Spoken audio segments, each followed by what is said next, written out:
Push more, push down more. Some of aviation's worst disasters When you see something that pilots did that they should not have done, well, that's poor airmanship. were not caused by a failure of the plane, What's wrong with this? but by a failure of those piloting them. That's crazy. Whether they miss the big picture, Damn it, I can't see it on the way. deviate from normal procedure, Go down! Go around! After 2 approaches, you need to ask yourself, why are we doing this for the 3rd time? I think you should come and listen to this. or make a catastrophic error of judgment. Anna, would you like to pilot the plane? It's unbelievable. Investigators must unravel how poor piloting led to disaster.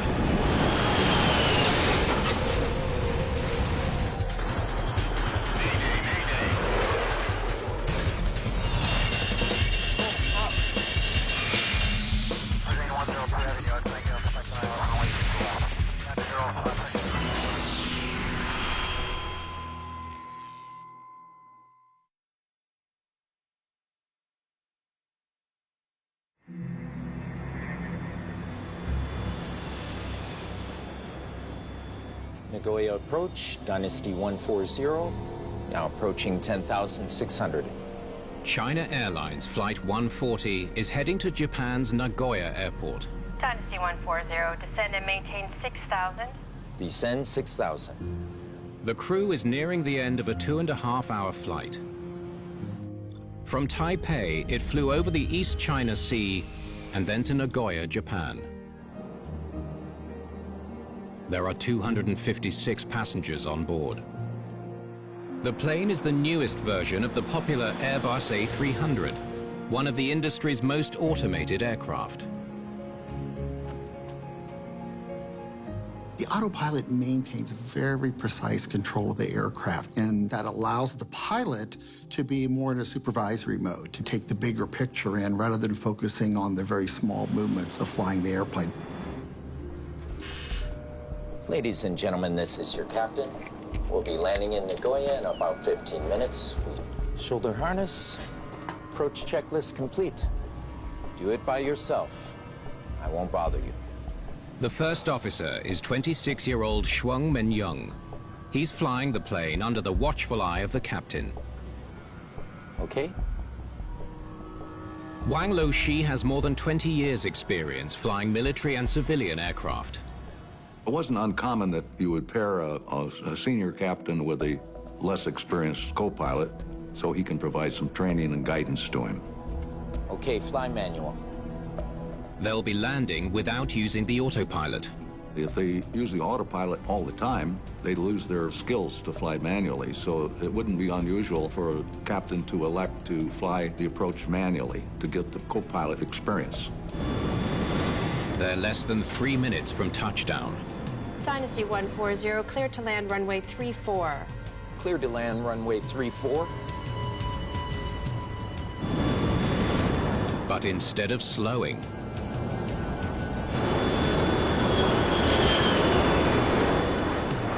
the engines unexpectedly surge. The plane is now leveling off instead of descending towards the runway. Push it down. Push it down.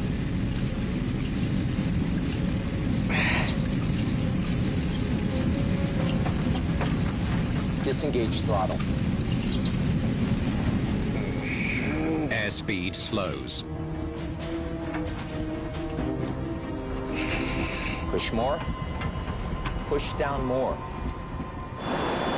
The plane is only 300 feet from the ground. The captain takes the controls. What's the matter with this? Go around. Goya Tower, Dynasty going around. Roger, stand by for further instructions. But the go-around isn't working as expected. The plane is climbing much too steeply. If this goes on, it will stall.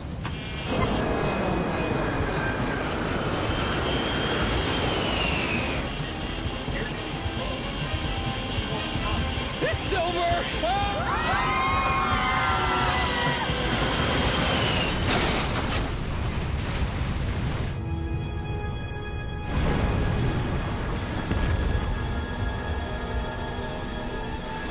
Rescue crews are on site in minutes. Incredibly, 7 people survived the disaster. 264 people are dead, including the crew. This is China Airlines' worst accident ever.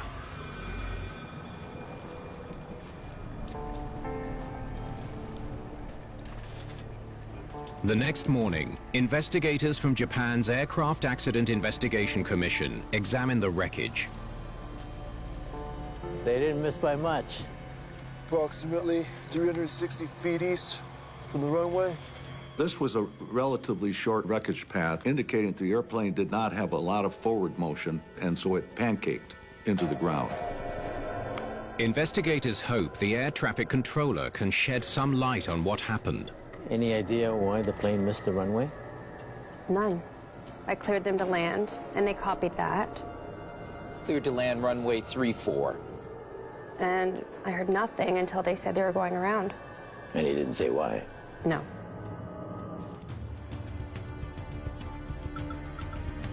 While the team waits for data from the flight recorders to be recovered, they turn to Airbus, the plane's manufacturer, for help. Thanks for coming. I've been examining these instruments, but I'd like to get your take. They focus on the thrust levers. Goya Tower, Dynasty going around. Did the engines provide enough power for a go-around? Forward position, right where we want it. Investigators conclude that they did. The physical evidence supports what the controller told them about Flight 140 requesting a go-around. Flight computer would have kicked in for the go-around mode.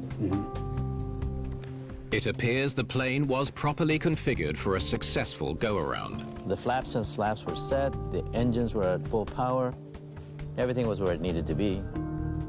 So what went wrong? The team hopes they'll get a solid lead from the contents of the flight data recorder. Are we ready? The data should reveal if there was some kind of system malfunction or any warnings that the landing would be unsafe. This is the timeline of the airspeed.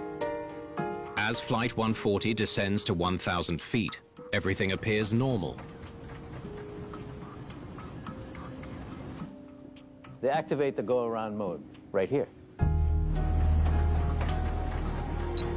I don't get it. Why would they do that? Everything seems fine. There's nothing in the data which warrants a go-around at this early stage of the approach.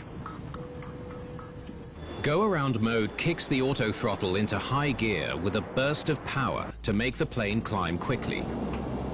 So the plane is responding as it should, except here. The data indicates the first officer is fighting against the go-around mode. He's pushing his control column to pitch the plane downwards. The plane can handle the go-around by itself. Exactly, but it seems they're fighting against the automated systems. The team looks at the pilot's personnel records. What were these guys thinking? They learn that Men Young, the pilot flying the plane, was made first officer just a year before the crash. He did 590 hours on, a variety of smaller twin-engine airplanes, all in a training environment. And now he's with a major airline in the right seat of a very large airplane. So that's pretty startling in itself. Captain Lo Shi had more than 8,000 flying hours during a 24-year career. But when investigators look further, they uncover a surprising detail. Not a lot of time in the Airbus. The captain flew Boeing 747s for most of his time at China Airlines, and only as a first officer. He was promoted to captain a year ago when he started flying the A300. With just over 1,300 flying hours, he was as new to the plane as his first officer. It's okay, just do it slowly. So did the pilots understand the flight systems well enough? Only the voice recorder can provide that answer.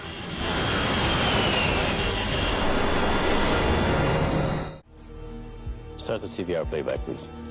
Investigators need to understand why the pilots of China Airlines Flight 140 activated the go-around mode as they approached Nagoya Airport. Do it by yourself.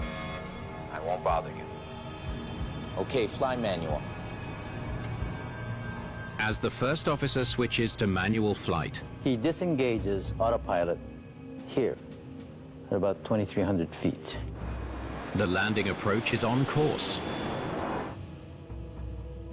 Then, the team hears something unexpected.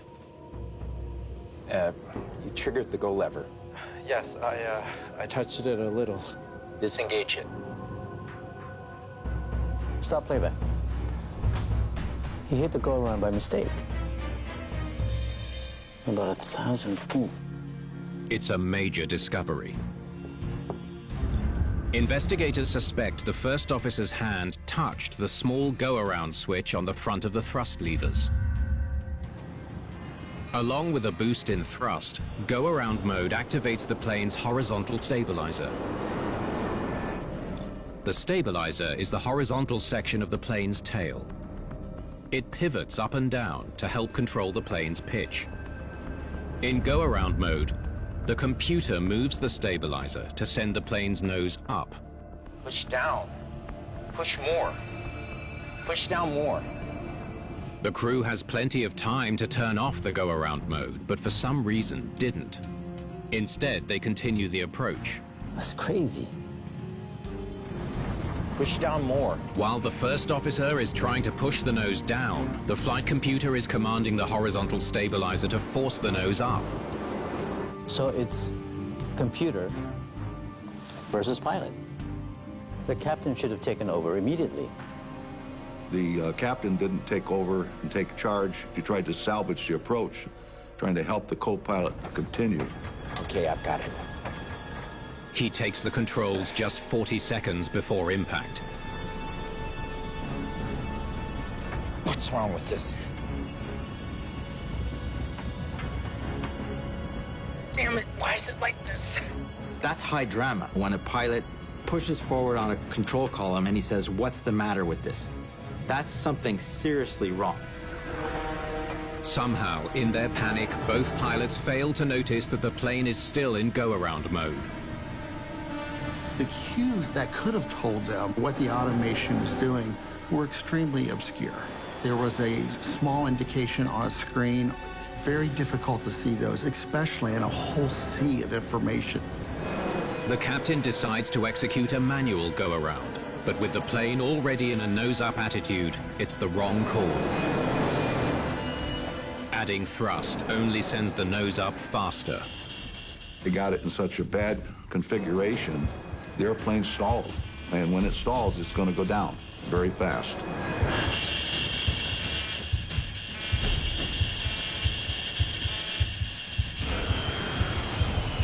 It's over. Ah!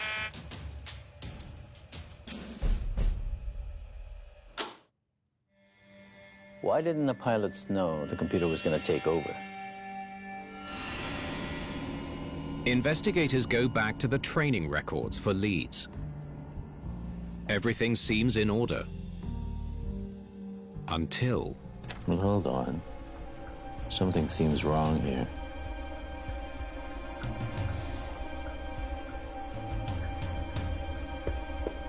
The simulator training. They learned that the captain was trained on a simulator in Thailand to improve his skills on the A300. The simulator the captain trained on, it has a different configuration. In go-around mode, he can override the horizontal stabilizer. If he pushed on the yoke, the sim would go nose down. Investigators learned that the Thai simulator does the exact opposite of what the accident plane did. When the pilot pushes forward on his control column, the nose goes down, even in go-around mode. That changes everything. This explains some of the captain's actions. He may have thought that pushing the nose down would disengage go-around mode, as it did in the simulator. But that's not what happened on the Airbus. Push down. Push down more. The Airbus manual also helps to explain the pilot's confusion. Disengagement of go-around mode is possible only by engaging another mode. You would think that it would be simple of just turning it off, but that's not the way this automation is designed. We're still in go-around mode. A stressed young pilot could easily forget the multiple steps needed to deactivate go-around mode. The co-pilot made an inadvertent movement of a switch that started this whole thing going. I don't think either one of these pilots really understood what this was.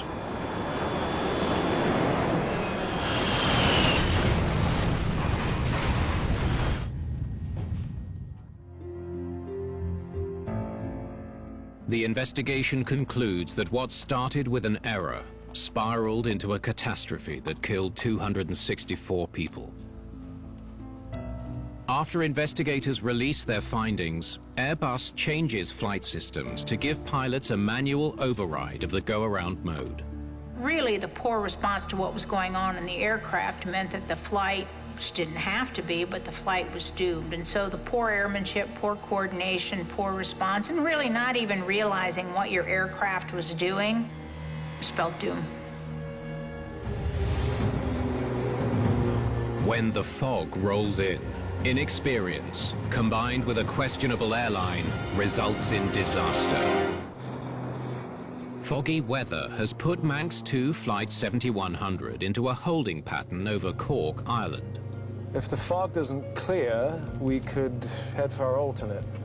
Land at Waterford. The plane is a turboprop Fairchild Metro 3. The flight originated in Belfast and is carrying 10 passengers. First Officer Andrew Cantle is flying the plane. While he concentrates on circling over Cork, Spanish Captain Jordi Solat Lopez checks the weather at nearby airports. Okay. Another small improvement at runway 17. The controller at Cork informs the captain the fog has lifted slightly. Visibility at touchdown zone is 500 meters. After 20 minutes circling the airport, the crew must now shift its focus to landing safely.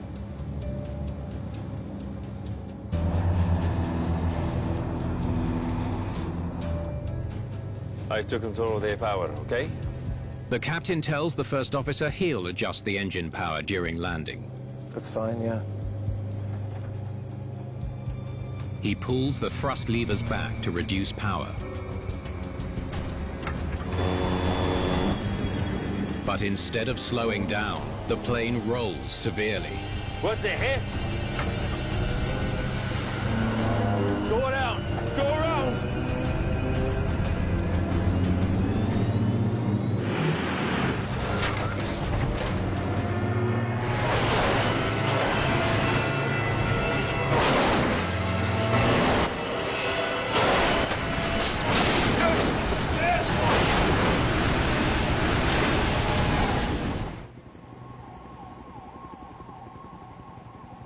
Manx 2 Flight 7100 has slammed into the mud alongside runway 17. Of the 12 people on board, 6 have been killed, including both pilots. This is Ireland's deadliest air accident in almost 45 years. A team from Ireland's Air Accident Investigation Unit begins working the case. They speak to air traffic control to understand what happened during Flight 7100's landing. Sean Patrick, how can I help? The controller tells them something important. They'd already done two go-arounds. The pilots attempted landing twice before they crashed. Both attempts were thwarted by heavy fog. Damn it, I can't see the runway. You? Negative. I do not have the runway. Pilots are not supposed to land unless they can see the runway. Go around. Roger. Go around. After 2 approaches, you need to ask yourself, why are we doing this for the 3rd time? But ATC can't tell the investigators why the pilots circled for 20 minutes before trying a 3rd time, instead of diverting to another airport. The team looks to the crash site for clues, while the flight recorders are recovered and sent for analysis. Graham Liddy. On runway 17, engineering lead Graham Liddy studies the wreckage. Most of the plane is upside down at the side of the runway. How did they manage to flip over? Right about there, sir. The team brings in a 3D scanner to capture the exact position of every piece of wreckage, as well as the contours of the runway.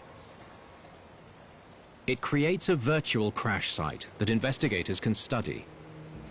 Bring up the crash site. The scan lets investigators see the exact position of the plane as it traveled down the runway. It gave us an initial clue that the wingtip was attached to the aircraft at the point of initial ground contact, and the aircraft was severely rolled to the right. Now, the plane would have been inverted by this point. The plane was clearly out of control before it hit the ground. The question is why? Okay, let's hear it. Data from Flight 7100's flight recorders is now available. Investigators start with the cockpit voice recording.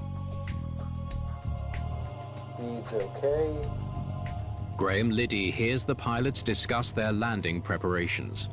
So far, everything seems normal. I took control of the power, okay? Yeah, that's fine, yeah. The captain's going to handle the power? What kind of plan is that? The crew is deviating from normal procedures. Usually, the pilot flying the plane is the one adjusting the engine throttles. If someone else is making those changes, there's going to be a delay in the response from the pilot flying, an unnecessary and undesired response. But it's not only that decision that seems questionable. The CVR also recorded something odd about the sound of the engines in the background.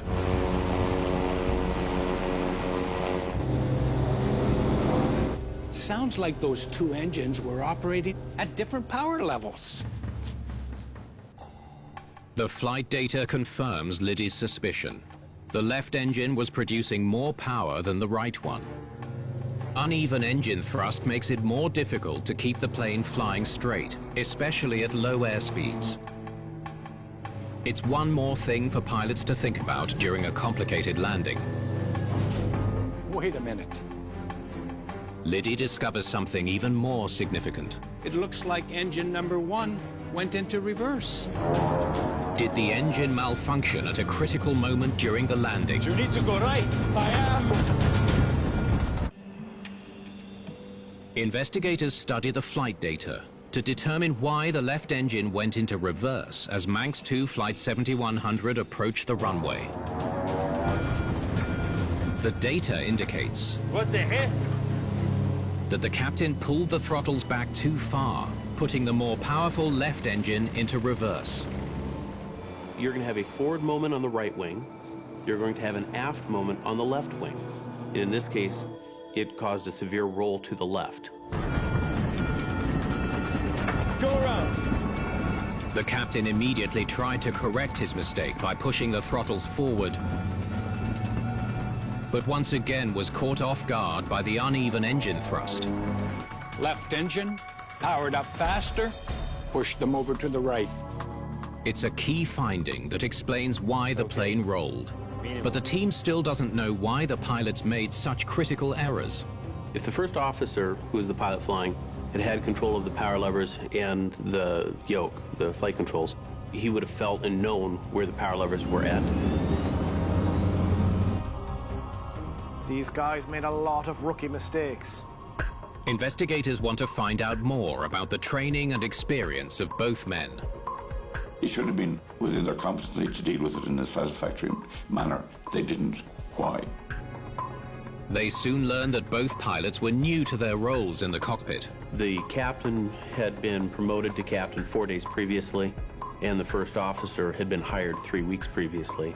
So both of them had minimal experience. Even more troubling, Solar Lopez hadn't completed his captain training. And First Officer Cantle never performed a final check ride, a must for any pilot. This plane was flying around the clock. Investigators also learned that to save money, the airline cut corners. In addition to flying, their pilots had to take on extra duties, such as reinstalling seats after the aircraft was used for cargo flights. Oh, just a moment, gentlemen. We'll be right with you. Welcome aboard. And providing pre-departure safety information because the airline didn't supply flight attendants. The seat belt is fastened and adjusted like this, and unfastened like this. Looks like neither of them was getting enough sleep. With all their extra duties, it's clear that neither pilot had enough time to rest between shifts. It's a dangerous violation of aviation regulations. Damn it, I can't see the runway. You? Negative. I do not have the runway. Go around. Fatigue could explain why the pilots were overwhelmed by a challenging landing at a fog-bound airport. We've found out in more than a few studies now that somebody who is awake for more than 21 hours in any walk of life is the equivalent of a drunk. Investigators need to dig deeper into an airline that allows overworked and fatigued pilots in the cockpit. If you don't hire the pilots, who does? What they uncover is revealing. Manx 2 isn't an airline at all. Manx 2 was what people call a virtual airline. The aircraft were not under the direct control of Manx 2. Manx 2 was a shell company which basically just sold tickets on the flight. The plane is owned by a Spanish bank, leased to a Spanish company, which then subleased it to another company. And none of those companies are Manx 2. It didn't have structures that would guarantee confidence, shall we say, in its safety. Even its maintenance had little oversight. They don't do maintenance. That's farmed out to a company in Spain. The logbooks pilots used to keep track of maintenance problems during flight shed more light on Manx 2's risky practices. The engines were producing uneven power for more than 100 hours of flight, and not one pilot reported it. The fault went unnoticed, or if it was noticed, it wasn't attended to. Okay, minimum. Poorly maintained engines meant the pilots had to manage the unbalanced thrust throughout the flight. Continue. Smaller airlines like Manx 2 are always operating on the margins economically. They're always struggling to survive. The shockingly inadequate management of Manx 2, along with the company's financial difficulties, leads investigators to suspect the young pilots felt extra pressure to land in Cork on schedule, despite the bad weather. I would imagine that there were pressures for them to complete the job regardless of the risks. All copy. Thanks very much. And the weather, is it improving in Cork? Another small improvement. Runway 17? Bad idea, guys. If they landed at a strange airport, they have no infrastructure to support them.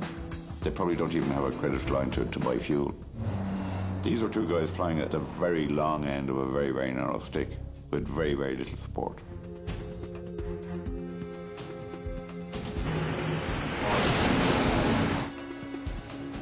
The Manx 2 investigation has revealed a deadly chain of mistakes that put an inexperienced and overworked crew under extra pressure, leading to a piloting error that was compounded by poorly maintained engines. There's a lot of blame and fault with the crew members themselves. However, the air carrier has significant fault in this accident as well. You had two inexperienced crew members paired together with a real lack of leadership and overall oversight from the part of the company. In December 2012, Manx 2 ceased operations and the company was liquidated. The final report into the crash of Flight 7100 blamed several factors, including fatigue, pilot error, and a malfunctioning engine. When you have a fatigued crew, if they're facing a complex situation, Their ability to make decisions is compromised, and the likelihood of making the optimum decision is compromised.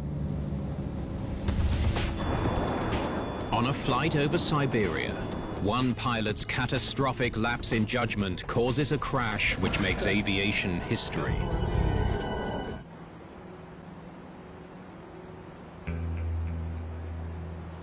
At Moscow's International Airport, passengers board Aeroflot Flight 593 for a trip to Hong Kong.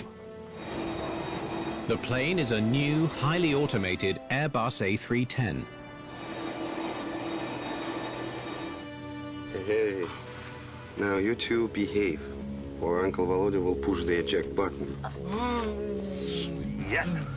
Today's flight is special for Captain Yaroslav Kudrynsky. His son Eldar and daughter Yana and a close family friend are along for the ride. Kudrynsky is an experienced pilot with 900 flying hours on the A310. Captain Andrei Danilov will command the first leg of the long-haul flight. APU? Kudrynsky will then take over as relief captain. First Officer Igor Piskaryov will move up to the right seat. Flight 593 takes off at 4:39 p.m. local time. It then flies east over southern Siberia towards Mongolia and China.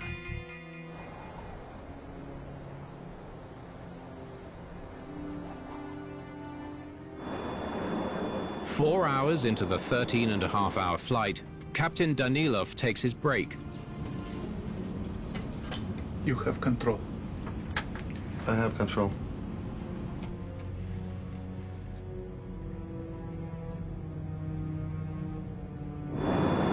"30 minutes later, the plane begins to roll.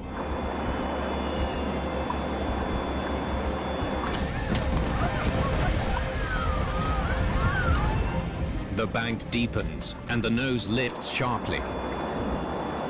The powerful force of the aircraft's movement pushes everyone into their seats. The plane is in crisis, but Captain Danilov can't get to the cockpit. Suddenly, the plane's nose pitches down.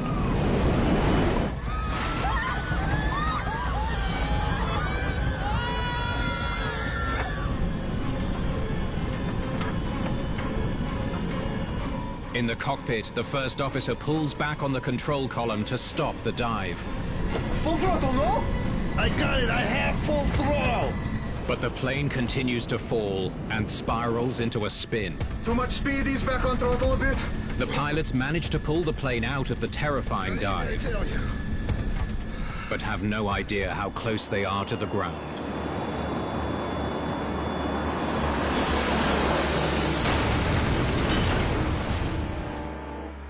Sierra Uniform 593, this is Novokuznetsk area control. Please come in. Within hours, a search party reaches the Siberian wilderness. The remains of Flight 593 are found on a wooded hillside. There are no survivors among the 75 passengers and crew. This was a new Airbus fitted with the latest technology. What brought it down?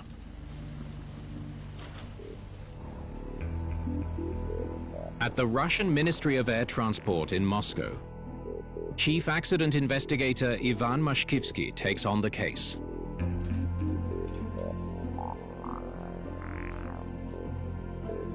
He studies puzzling clues from the crash site, including the bodies of two children inside the cockpit. Vladimir Biryukov joins the investigation team. I think you should come and listen to this. He's a test pilot and an expert on the Airbus A310. He's identified something disturbing on the cockpit voice recording.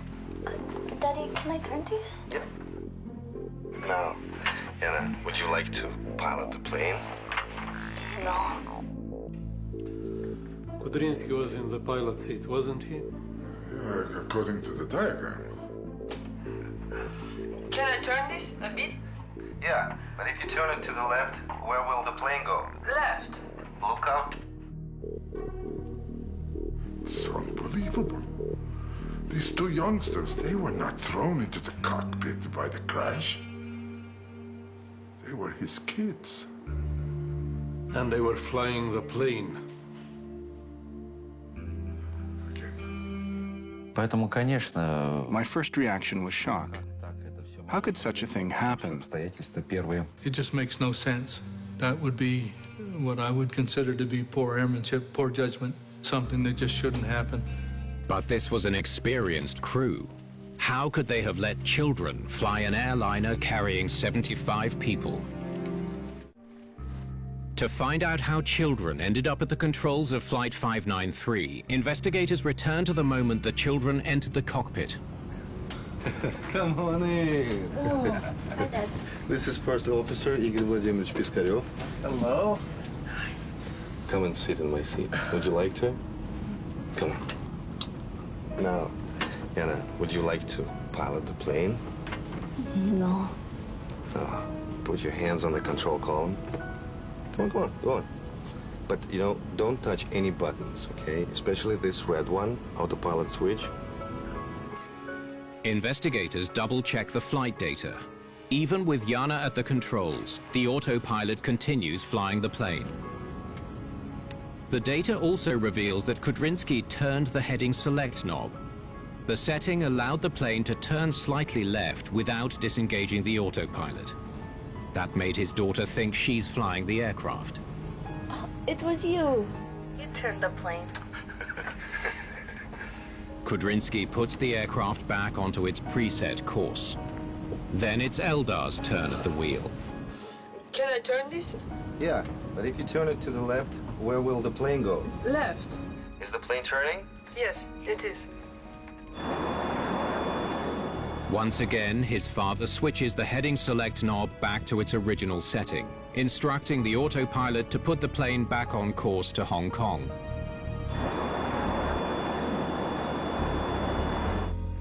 Why is it turning? Is it turning by itself? Yes, it is. Before the captain can switch places with his son, the nose pitches up. Hold it. Hold the control column. To the left. To the left, now to the right. The other way. I am trying to get left. Okay, get out.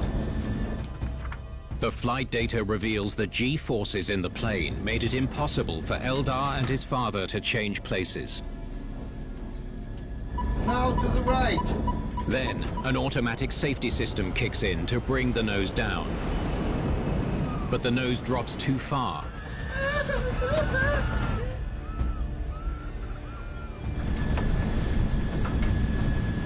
Piskaryov pulls the airplane out of the dive.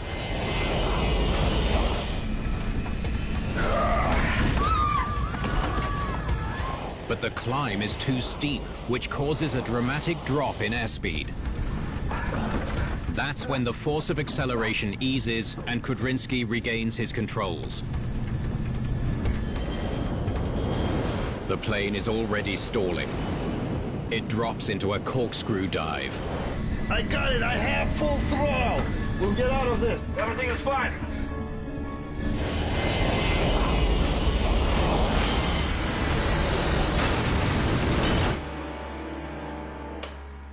You had unqualified people allowed to be in a pilot's seat on a revenue flight with passengers.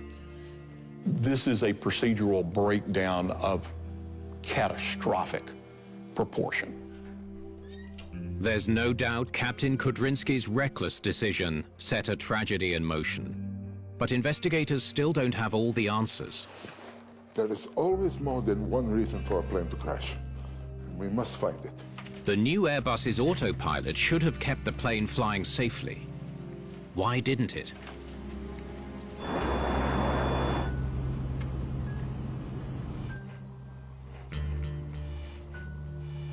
Investigators return to the flight data. It confirms the autopilot was on when the plane got into trouble. But it also reveals something puzzling. When Eldar was at the controls, the autopilot stopped controlling the ailerons. Ailerons turn an airplane and are key to controlling attitude and heading.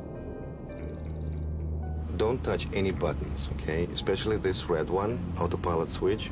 On the cockpit voice recording, there's no mention of the autopilot disengaging the ailerons. So how did that happen? To find out, Biryukov heads to the Airbus simulator. He uses the flight data to reconstruct the events in the cockpit from the moment Eldar took the controls. Look out to the left, watching for the ground when we're turning. Eldar starts turning the wheel. The controls feel stiff because he's fighting the autopilot. No. It's starting to go. Going. There. Hold it long enough and it disconnects. How long? 30 seconds.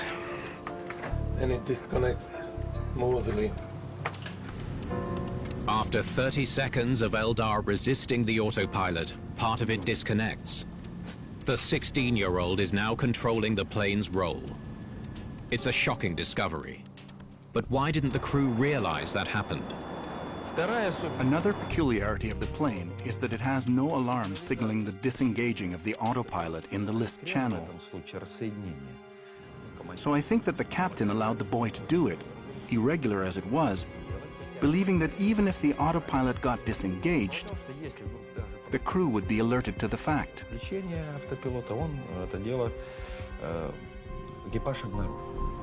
Eldar is the first to notice the attitude indicator is showing a bank. Why is it turning? Is it turning by itself? Yes, it is. The pilots are confused. Captain Kudrinsky reset the autopilot to maintain its original heading. They don't notice that it's no longer controlling the ailerons. The pilots weren't paying attention to realize that the plane was turning, that the flight characteristics were deteriorating. As they try to figure out what's going on, the bank steepens and the plane starts losing altitude. Without control of the ailerons, the autopilot can only keep the plane aloft by pulling its nose up and increasing power. The climb is too steep. The plane stalls and dives. Hold it! Just hold it! Investigators have pieced together a terrifying sequence of events that led to Aeroflot Flight 593's tragic end. Their report recommends stricter rules in the cockpit, improved training in upset recovery, and better understanding of the A310's autopilot. These three accidents show pilot decision-making that resulted in significant problems. And so it's the decision-making process that has become one of the issues that has improved in pilot training. Aviation in itself is not inherently dangerous, but to an even greater extent than the sea, it is terribly unforgiving of any carelessness, incapacity, or neglect. Says it all.